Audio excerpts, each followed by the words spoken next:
Hello everyone, कैसे हो आप। उम्मीद करता हूँ आप सब बहुत अच्छे होंगे और आपका जीव विज्ञान का ना तैयारी बेहतर चलता होगा। तो उसी का पार्ट ये सेकंड है, जहां पे हम खत्म किए थे वहीं से स्टार्ट करेंगे और ये हम जीव विज्ञान की प्रमुख शाखाएं के बारे में बात करेंगे। तो चलिए नेक्स्ट क्वेश्चन क्या है उस पर चलते हैं। तो सबसे पहले आपके पास जो क्वेश्चन है कह रहा है कि मकड़ियों के अध्ययन को आप क्या कहोगे। तो मकड़ियों के अध्ययन को कहा जाता है आर्किनोलॉजी। आर्किनोलॉजी माने होता है मकड़ियों का अध्ययन। तो आपका इसका उत्तर क्या हो जाएगा, ये सही उत्तर होगा। बाकी विशेष 3 ऑप्शन के बारे में हम डिटेल से जानते हैं। तो आगे में जो है आप देख लीजिए, आर्किनोलॉजी जो होता है ये मकड़ियों का अध्ययन होता है, या इसके जो 8 पैर होते हैं उसके बारे में, 8 पैर वाले जीवों के बारे में यहाँ पे अध्ययन करते हैं। एंथ्रोपोलॉजी आप पहले से जानते हैं कि मानव समाज, संस्कृति और विकास का अध्ययन किया जाता है।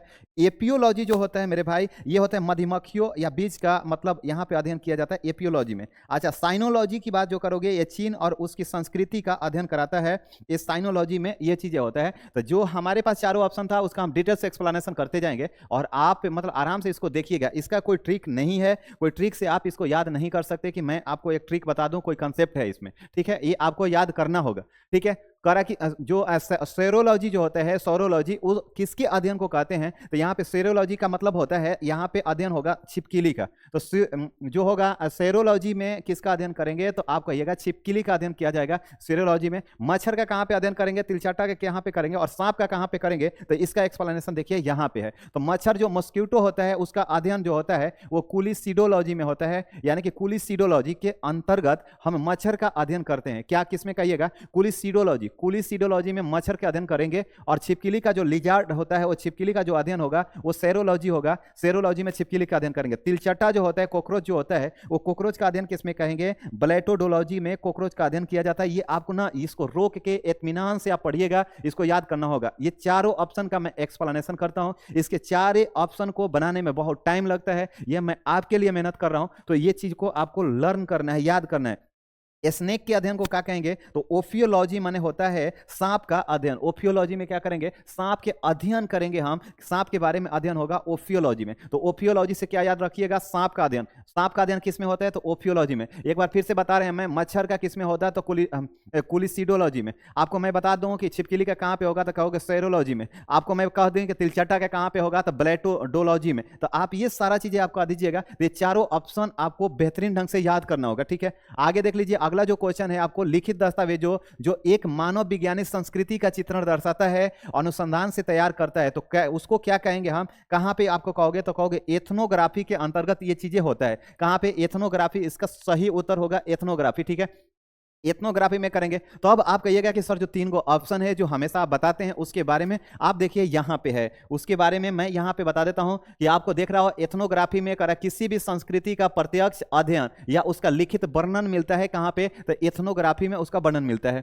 कल्चरल करा कि रिलेटिविज्म में जो होता है, कल्चरल रिलेटिविज्म में, ये इसमें क्या कहते हैं, तो इसमें होता है कि अपना जो आप विचार रखते हैं सभी संस्कृति के बारे में, जो आप अपना ओपिनियन रखते हैं उस सारे बारे में यहाँ पे समझना होता है। अच्छा, अगला जो है करा कि एथनोसेट्रिज्म में क्या होता है। एथनोसेट्रिज्म के अंतर्गत आप क्या करेंगे कि अपनी संस्कृति का जो मतलब आप बनाने के, श्रेष्ठ बनाने के लिए कुछ तरीका खोजते हैं कि आपका जो संस्कृति है, जो आपका कल्चर है, उसको कैसे श्रेष्ठ से श्रेष्ठ बनाया जाए, उसको बेहतर कैसे बनाया जाए, वो इसमें अध्ययन करते हैं। अच्छा, करा एथनोबोटेनी में, एथनोबोटेनी के अंतर्गत आपको क्या होगा, तो एथनोबोटेनी के अंतर्गत आप मानव और पौधों से संबंधों के बीच में, यानी कि देखिए बता देते हैं यहाँ पे, बोटेनी के मतलब आप जानते हैं कि पौधों का अध्ययन होता है। जूलॉजी में आप ये जानते हैं कि उसमें जानवरों के यानी जंतुओं के बारे में अध्ययन होता है। अब दोनों के बीच में संबंध जो बताएगा वो एथनोबोटेनी कहलाएगा। तो ये बात आपको ध्यान में रखना होगा। आगे बढ़ते हैं, अगला जो क्वेश्चन आपके स्क्रीन पे है, करा कि प्राचीन काल के जानवरों के, क्या कह रहा है कि प्राचीन काल के जानवरों, पौधों एवं अन्य जीवों के संरक्षित अवशेषों या चिन्हों के अध्ययन का विज्ञान क्या कहलाता है। तो इसका सही उत्तर आपका होगा जीवाश्म विज्ञान। यहाँ पे क्या कहेंगे, जीवाश्म विज्ञान, यहाँ पे आपका सही हो जाएगा, जिसको कहते हैं पैलियोटोलॉजी, जिसको क्या कहेंगे, प्लेटियोलॉजी में इसका अध्ययन करते हैं। अब चारों ऑप्शन का आपको एक्सप्लेनेशन चाहिए, तो आप देखिए यहाँ पे एंथ्रोपोलॉजी में क्या होता है मेरे भाई, मानव जाति और उसके संस्कृति का अध्ययन करेंगे। उसके बाद आर्कियोलॉजी में क्या होता है, प्राचीन सभ्यता और उसके अवशेषों के बारे में अध्ययन करेंगे। जैसे सिंधु घाटी सभ्यता है, वहां से कुछ अवशेष आपको मिलता है, तो वो आर्कियोलॉजिस्ट करते हैं। आर्कियोलॉजिस्ट वहां पे कनिंघम वगैरह का जो नाम आता है, तो वो सारा आर्कियोलॉजिस्ट थे जो आपको सिंधु घाटी सभ्यता से संबंधित कुछ उत्खनन के द्वारा अवशेष प्राप्त करते थे। अच्छा, उसके बाद में कह रहा है यहाँ पे पैलियोंटोलॉजी। पैलियोंटोलॉजी में क्या होता है कि जीवाश्मों के अध्ययन से संबंधित आपको जानकारी मिलती है। उसके बाद में है आपको फार्माकोलॉजी। फार्माकोलॉजी में क्या करते हैं, ये औषधियों और उनके प्रभावों का अध्ययन आपको यहाँ पे करने को मिलता है। अच्छा, फार्माकोलॉजी आपको कैसे याद करना होगा, तो फार्मास्यूटिकल आता है, फार्माकोलॉजी में आपको औषधि के बारे में जानकारी मिलेगा, कौन से औषधि किसमें काम आता है।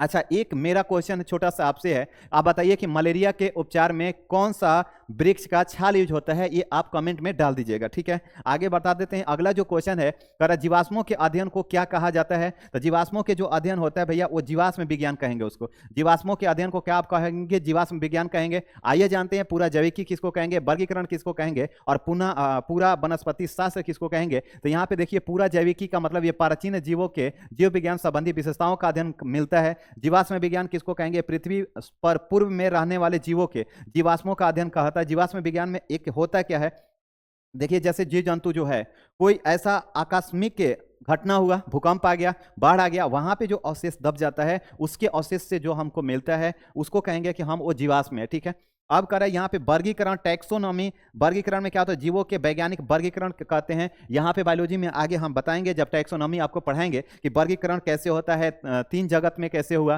5 जगत में कैसे हुआ, तो वो सारा चीजें आपको बताएंगे, उसका फीता कौन होंगे। ठीक है, पूरा पूरा वनस्पति शास्त्र का मतलब है ये प्राचीन पौधे के जीवाश्मों का अध्ययन कराता है। तो ये सारी चीजें था, इतना आपको डिटेल्स में याद रखना होगा। ठीक है, आप देखिए आपको अगला जो मैंने क्वेश्चन है कह रहा कि पैलियोंटोलॉजी क्या करा, पैलियोंटोलॉजी किसका अध्ययन है ये बताता है। तो पैलियोंटोलॉजी आपका अगेन यहाँ पे जीवाश्म ईंधन का, आपको जीवाश्म विज्ञान का कहलाता है। पैलियोंटोलॉजी जीवाश्म विज्ञान को कहा जाता है। ठीक है, आगे जो इसका एक्सप्लेनेशन देखिए, हड्डियों का जो अध्ययन होता है वो ऑस्टियोलॉजी में होता है, जीवाश्मों का पैलियोंटोलॉजी में होगा। कठोर कोषों यानी हार्ड सेल का जो हम अध्ययन करेंगे वो साइटोलॉजी में करेंगे। पंखों में क्या होता है, फीदर, यानी कि पंखों का जो अध्ययन करेंगे वो प्लम्बोलॉजी में करेंगे, यानी प्लम्बोलॉजी में करेंगे पंखों का अध्ययन। ठीक है, ये सारा चीजें हैं। आगे जो हम बढ़ते हैं, अगला जो आपके पास यहाँ पे है, अगला क्वेश्चन आपके सामने है कि पादप विज्ञान, यानी पादप विज्ञान कह रहा है कि फाइटोलॉजी में किसका अध्ययन करते हैं। तो पादप विज्ञान आप समझ लीजिए कि इसको आप बोटेनी भी कहेंगे, इसको क्या कह देंगे, बोटेनी भी। और इसके अंदर में क्या अध्ययन करते हैं भैया, आप प्लांट्स के बारे में अध्ययन करते हैं। जितने भी प्लांट्स होगा, डिफरेंट टाइप के प्लांट्स के बारे में आप अध्ययन करने को आपको मिलता है। तो ये आरआरबी एनटीपीसी 30/3/2016 को क्वेश्चन पूछा है। तो यहां पे सही उत्तर आपका क्या हो जाएगा कि आपको पौधों के बारे में यहां पे आपको जानकारी मिलेंगी। ठीक है, आगे जो क्वेश्चन है इसका जो एक्सप्लेनेशन है वहां पे है कि मानव शरीर की जो रचना होता है, ह्यूमन एनाटॉमी, एनाटॉमी के अंतर्गत क्या आता है कि उसका अंतर्गत उसकी रचना के बारे में हम पढ़ेंगे। पौधे प्लांट्स यानी ये फाइटोलॉजी या इसको बोटेनी भी आप कह देंगे, वहां पे होता है, को बोटेनी भी कहा जाता है, यहाँ पे लिखा हुआ है। शुद्ध मात्रिकी जो होता है वो पोसोलॉजी, यहाँ पे दवाओं की सही खुराक के संबंधित अध्ययन मिलता है कि कितना खुराक लेना है। ठीक है, मनोवैज्ञानिक यानी ह्यूमन साइकोलॉजी जो होता है, यहाँ पे मनोविज्ञान का अध्ययन किया जाता है, यानी कि साइकोलॉजी कहते हैं उसका साइकोलॉजी, वो साइकोलॉजिस्ट है, यानी कि आपको देख के वो बता देगा आप क्या कहना चाहते हैं, आपके मन में क्या चल रहा है। ठीक है, आगे क्वेश्चन जो है कर ओंकोलॉजी में आप किस बीमारी के उपचार से संबंधित करते हैं। तो ओंकोलॉजी में आपको कैंसर होगा। ओंकोलॉजी में क्या होगा, कैंसर आपका होता है। अच्छा, ऑस्टियोपोरोसिस जो होता है आप कमेंट में बताइएगा ये किसके कमी से होता है। मधुमेह के बारे में मैं आपको बता दिया, मधुमेह को आप शुगर कहते हो कि यानी कि आपको शुगर का बीमारी हो गया। शुगर के बीमारी क्या होता है, आप में आपके ब्लड में ग्लूकोज का लेवल बढ़ जाता है। ब्लड के अंदर ब्लड में क्या होता है, ग्लूकोज का लेवल बढ़ जाता है। ग्लूकोज का लेवल बढ़ने से आपको शुगर होता है। और मैं बता दिया कि ये ग्लूकोज का लेवल क्यों बढ़ता है, तो आपके शरीर में इंसुलिन जो हार्मोन होता है, इंसुलिन जो हार्मोन होता है, इंसुलिन एंजाइम जो कहो या इंसुलिन हार्मोन कहो, ये निकलता है। और ये कहाँ से निकलता है, तो अग्नाशय से निकलता है। कहाँ से निकलता है, अग्नाशय से निकलता है। आपसे पूछा जाएगा अग्नाशय के किस भाग से निकलता है, तो अग्नाशय के मतलब द्वीपिकाएं, ये लैंगरहैंस आप कह दीजिएगा, यहाँ पे लैंगरहैंस द्वीपिकाएं से निकलता है। लैंगरहैंस द्वीपिकाएं निकलता है यहाँ पे। और इस कहेगा कि लैंगरहैंस द्वीपिकाएं के किस सेल से निकलता है, तो अगेन आप कहिएगा कि ये बीटा सेल से निकलता है। कहाँ पे, आपका ये बीटा सेल से निकलते हैं। अब समझिएगा ध्यान से। अब बात करते हैं मधुमेह के बारे में। तो मधुमेह एक बीमारी होता है जहां पे हमारे शरीर के अंदर में ब्लड होता है, उसमें चीनी का मात्रा बढ़ जाता है, चीनी खूब बढ़ जाएगा। अब चीनी का मात्रा जब बढ़ता है तो आपको ब्लड के अंदर में, जैसे आपके स्किन पे कोई इन्फेक्शन होगा तो जल्दी ठीक नहीं होता है। और वो क्यों होता है? ब्लड में शुगर लेवल जब बढ़ जाता है, यानी ग्लूकोज की मात्रा बढ़ जाता है, तो आपको माने शरीर पे मोटापा धीरे धीरे बढ़ने लग जाएगा। ये इस वजह से होता है कि इंसुलिन जो हार्मोन होता है वो हमारे शरीर में सही तरीके से नहीं निकलता है। और वो कहां से निकलता है? एक हमारा पार्ट है शरीर के अंदर अग्नाशय, उसके लैंगरहैंस द्वीपिकाएं से निकलता है। और लैंगरहैंस द्वीपिकाएं के किस सेल से कहेगा निकलता है? तो बीटा सेल से निकलता है। और ये अग्नाशय के आप ध्यान रखिएगा, अग्नाशय क्या स्रावित करता है? तो इंसुलिन को स्रावित करता है। तो मधुमेह के बारे में आपको समझ आ गया। एक क्वेश्चन मैं बताता हूं, क्वेश्चन आपसे करता हूं कि बताइए कि कैंसर का इलाज कौन से ऐसा रसायन से किया जाता है, ये आपको बता देना है। ठीक है। अगला देखिए, अस्थि सुशीरता जो होता है, ऑस्टियोपोरोसिस, इसमें हड्डियां बहुत कमजोर हो जाता है।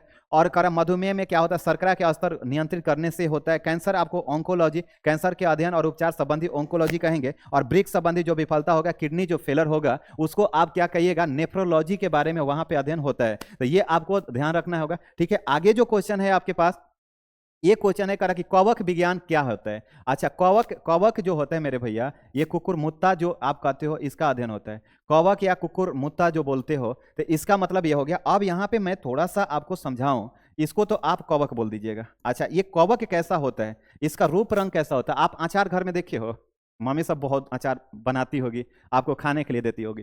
जब आप हवा में उसको नहीं छोड़ते हैं, हवा में धूप नहीं दिखाते हैं, तो उसमें उजला उजला भूरा सा हो जाता है। तो वो क्या होता है? वो कवक होता है। अच्छा, रोटी बना के आप अपने घरों में 2-4 घंटे एक्स्ट्रा 2-4 दिन रख दीजिए ढक के, उसमें भूआ लग जाता है, उस उजर उजर होता है, वो क्या होता है? कवक होता है। अच्छा, 1 मिनट और मैं बताता हूँ। आप सब देखते होंगे कि आज करके ज्यादातर बंदे मतलब ये हो रहा है, गंजापन के शिकार हो रहा है। तो जो आप कहते हो ना कि डेंड्रफ हो गया है बालों में, यानी कि बाल में डेंड्रफ हो गया है, जिसको रूसी कहते हो, वो रूसी क्यों होता है? वो क्या होता है? वो अभी कवक ही होता है। तो कवक होता है। तो कह रहा कि कवक विज्ञान क्या कहलाता है? तो इसको ना, कवक विज्ञान कुकुरमुत्ता का अध्ययन है, इसको कहा जाता है, इसमें जहां पे अध्ययन किया जाता है, इसको कहा जाता है माइकोलॉजी। इसको क्या कहेंगे? माइकोलॉजी, आप इसको कह दीजिएगा। अच्छा, यहाँ पे कवक हो गया। और कोई आपसे पूछ देगा मेरे भाई कि शैवाल के अध्ययन को क्या कहेंगे? तो शैवाल के अध्ययन को फाइकोलॉजी बोलेंगे। क्या बोलेंगे मेरे भैया? कहोगे फाइकोलॉजी बोलेंगे शैवाल के अध्ययन। अच्छा, 1 मिनट और मैं आपको बात बता दिया कि यदि शैवाल और कवक के मिला दिया मैंने दोनों को, तो आपको लाइकेन बन जाता है। क्या बनता है? तो लाइकेन बनता है। अच्छा, लाइकेन जो बनता है, लाइकेन को क्या कहेंगे हम? लाइकेन से लिटमस पेपर बनता है। क्या बनता है? लिटमस पेपर बनता है। लिटमस पेपर बनता है। लिटमस पेपर बनता है। और लिटमस पेपर का कहां पे यूज होता है? तो आप कहिएगा कि अम्ल और क्षार को पहचानने में किया जाता है। अम्ल और क्षार को क्या करते हैं? पहचानने में करते हैं, लिटमस पेपर का यूज। अच्छा, बैक्टीरिया का अध्ययन क्या होता है? तो आप कहिएगा बैक्टीरियोलॉजी होगा सर। क्या होगा? बैक्टीरियोलॉजी होगा। बैक्टीरियोलॉजी। अच्छा, वायरस के अध्ययन को क्या कहेंगे? कहेंगे वायरोलॉजी होगा सर। क्या होगा? वायरोलॉजी होगा। अच्छा, परजीवी का जो अध्ययन होता है, कल मैं आपको बताया था, आप कमेंट में इसका जवाब दीजिएगा। तो आगे बढ़ते हैं अगले क्वेश्चन पे। ठीक है। अगला क्वेश्चन देखिए, यहाँ पे बैक्टीरियोलॉजी ये सारा मैंने बता दिया कि ये क्या होता है। माइकोलॉजी कहते हैं, वायरस के वायरोलॉजी। परजीवी का अध्ययन को यहाँ पे पैरासाइटोलॉजी यहाँ पे कहा जाएगा। ये बातें यहाँ पे लिखा हुआ है। ठीक है। वीडियो को पॉज कीजिएगा, स्क्रीनशॉट कर लीजिएगा, या अपने कॉपी में बेहतर तरीके से लिख लीजिएगा। ठीक है। आप देखिए, ये कह रहा है कि माइकोलॉजी किसका अध्ययन है? तो मैंने बता दिया कि ये कवक का अध्ययन होता है। कोशिका के अध्ययन को मैंने बताया था साइटोलॉजी कहा जाता है। कोशिका के अध्ययन को साइटोलॉजी, कोशिका के अध्ययन को कहते हैं। विषाणु को क्या कहते हैं? वायरोलॉजी कहते हैं। और जीवाणु को क्या कहते हैं? बैक्टीरियोलॉजी कहते हैं। तो ये भी बात आपको ध्यान में रखना होगा। यहाँ पे वही सारा चीजें हैं, हम जल्दी से इसको करेंगे। साइटोलॉजी कोशिका विज्ञान, माइकोलॉजी कवकों का अध्ययन, वायरोलॉजी इसका हो गया, विषाणु का अध्ययन, जीवाणुओं का बैक्टीरियोलॉजी होगा। ठीक है। ये चीजें मैं तेजी से थोड़ा सा आपको कर रहा हूँ, आपको बोरिंग ना लगे। कह रहा है कि टॉक्सिकोलॉजी क्या होता है? टॉक्सिकोलॉजी, देखो टॉक्सिक कहते हो ना, आप कहते हैं यार टॉक्सिक हो गया है, बहुत ज्यादा ना एयर में टॉक्सिसिटी है। टॉक्सिक के मतलब जहर होता है। क्या होता है? जहर होता है। तो इसका सही उत्तर क्या होने वाला है भैया? यहाँ पे बी, यहाँ पे सही उत्तर होने वाला है। ठीक है। यहाँ पे देख लीजिए, इंसानी जो व्यवहार होता है, ह्यूमन बिहेवियर को कहाँ पे हम करेंगे? तो साइकोलॉजी के अंदर कहेंगे। जहर जो पॉइजन होता है, वो टॉक्सिलॉजी के अंतर्गत उसका अध्ययन करते हैं। भूक्षरण, सॉइल इरोजन का जो होता है, ये जियोमॉर्फोलॉजी के अंतर्गत इसको पढ़ेंगे। चट्टान, रॉक जो होता है, इसको कहा पेट्रोलॉजी के अंतर्गत इसको पढ़ा जाएगा। तो ये सारा जो जानकारी है आपको बेहतर तरीके से कराया जा रहा है, इसको आप याद करिएगा। और वीडियो आपको पसंद आए, आपको हल्का भी आपको लग रहा है ना कि इससे फायदा हो रहा है, तो इसको जरूर अपने दोस्तों के पास शेयर कीजिए, लाइक कर दीजिएगा, सब्सक्राइब कर दीजिएगा इस चैनल को। ऐसे ही हम पूरे प्रीवियस ईयर फिजिक्स हो, केमिस्ट्री हो, बायोलॉजी हो, सब कुछ आपको कराने वाले हैं। लगभग 9000 क्वेश्चन आपको मैं करा के दूंगा यहाँ पे। तो आपके ग्रुप डी के एग्जाम होने से पहले 9000 क्वेश्चन आप होगा, उसमें से भी हम VVI 1000 क्वेश्चन लेके आएंगे। 1000 फिजिक्स, 1000 केमिस्ट्री, 1000 बायोलॉजी का, वो पूरे महा मैराथन क्लास होगा। ठीक है। तो आगे जो क्वेश्चन है आपके पास देखिए, कह रहा है कि टैक्सोनॉमी में क्या होता है। टैक्सोनॉमी में हम विशेष करके क्या पढ़ते हैं, तो टैक्सोनॉमी में हम पढ़ते हैं जैव विविधता के बारे में। जैव विविधता के बारे में करेंगे यहाँ पे। तो आगे इसमें देख लीजिए कि क्या होगा, जैव विविधता कहाँ पे करेंगे, टैक्सोनॉमी। कर ढांचा जो टैक्स स्ट्रक्चर होता है, कर इकोनॉमिक्स के अंतर्गत आप देखिए इकोनॉमिक्स आप पढ़ते हैं, उसमें क्या होता है, पैसा का लेन देन, कैसे टैक्स लेना है, कहाँ पे कितना टैक्स देना है, ये सारा चीजें के बारे में यहाँ पे जानकारी आपको मिलती है। ठीक है, अब कह रहा है कि खगोल विज्ञान जो एस्ट्रोनॉमी होता है, ये ब्रह्मांड और माने खगोलीय पिंडों का अध्ययन करता है। जैसे ब्रह्मांड में सूरज है, आप कह दीजिए कि ग्रह है, नक्षत्र है, ये सारा चीजों के बारे में जानकारी जो मिलता है वो एस्ट्रोनॉमी में होता है। मानव व्यवहार जो ह्यूमन बिहेवियर होता है, वहां पे साइकोलॉजी के अंतर्गत उसको पढ़ते हैं कि उसका बिहेवियर कैसा है। ठीक है, अगला क्वेश्चन है कह रहा कि बायोसिस्टेमैटिक्स का उद्देश्य क्या होता है। बायोसिस्टमैटिक्स का उद्देश्य आपको बताना है, तो इसका सही उद्देश्य क्या होगा, तो कह रहा कि यहाँ पे अध्ययन के सभी क्षेत्रों से विभिन्न मानकों की समग्रता पर उनके विकासवादी इतिहास और उनके माने कह रहा कि फाइलोजेनी की स्थापना के आधार पर जीवों का वर्गीकरण, यानी कि ये आपका सही उत्तर होगा। बाकी कह रहा कि व्यापक आकृति विज्ञान के तत्वों के आधार पर जीवों का वर्गीकरण, ये बात आपको गलत होगा। ये बायोसिस्टमैटिक्स नहीं हो सकता, बायोसिस्टमैटिक्स नहीं हो सकता, साइकोलॉजिकल विशेषताओं के आधार पर नहीं होगा, जीवों के विभिन्न वर्गीकरण के आधार पर नहीं होगा। यानी 3 ऑप्शन यहाँ पे गलत है, एक ऑप्शन आपका सही है, चौथा वाला। ठीक है, आगे बढ़ते हैं। इस प्रकार से देखिए लैंग्वेज बेस्ड क्वेश्चन है, ऐसा नहीं कि क्वेश्चन मैं खुद से बना के लाया हूं। ये जो क्वेश्चन आपको पूछा गया है, यहाँ पे आपको देखिए टैग लगा हुआ है कि कब क्वेश्चन आपसे पूछा गया है। आगे क्वेश्चन जो है मेरे भाई, यहाँ पे वही बातें हैं कि उसके बारे में आपको जानना है। कर आकृति विज्ञान जो मॉर्फोलॉजी होता है, वो मॉर्फोलॉजी में आप क्या पढ़ते हैं, पारंपरिक वर्गीकरण प्रणाली का हिस्सा है ये। अच्छा, साइटोलॉजी कोशिका विज्ञान, वर्गीकी को जो सीमित करना होता है, संकीर्ण दृष्टिकोण, जबकि बायोसिस्टमैटिक्स के व्यापक है। कह रहा कि विकासवादी इतिहास जो होता है, इवेल्युएशन वाला, यहाँ पे बायोसिस्टमैटिक्स का मुख्य उद्देश्य होता है। तो ठीक है, ये सारा चीजें था। थोड़ा सा उम्मीद करता हूँ कि आपको बोर जैसा लगता होगा, ये टॉपिक ही वैसा है, यहाँ पे कोई कंसेप्ट नहीं है कि आपको बताया जाए। एक क्वेश्चन आपको पक्का बनता है, इसके शाखा से, जीव विज्ञान की प्रमुख शाखाएं से एक क्वेश्चन आपको बनता है। ठीक है, ये याद आपको किसी तरह से याद इसको कर लेना है, 1 नंबर यदि पक्का करना चाहते हैं। कह रहा कि देख विभिन्न प्रकार के ऊतकों के अध्ययन को क्या कहेंगे, ऊतक के अध्ययन को साइटोलॉजी कहा जाता है। ऊतक के अध्ययन को क्या कहेंगे, साइटोलॉजी कहेंगे। कोशिका के क्या कहते हैं यहाँ पे, ना ऊतक के अध्ययन को आप यहाँ पे विभिन्न प्रकार के ऊतकों का अध्ययन ऊतक विज्ञान होगा। यहाँ पे देखिए साइटोलॉजी जो होता है ये कोशिका का होता है, साइटोलॉजी जो होता है कोशिका का होता है।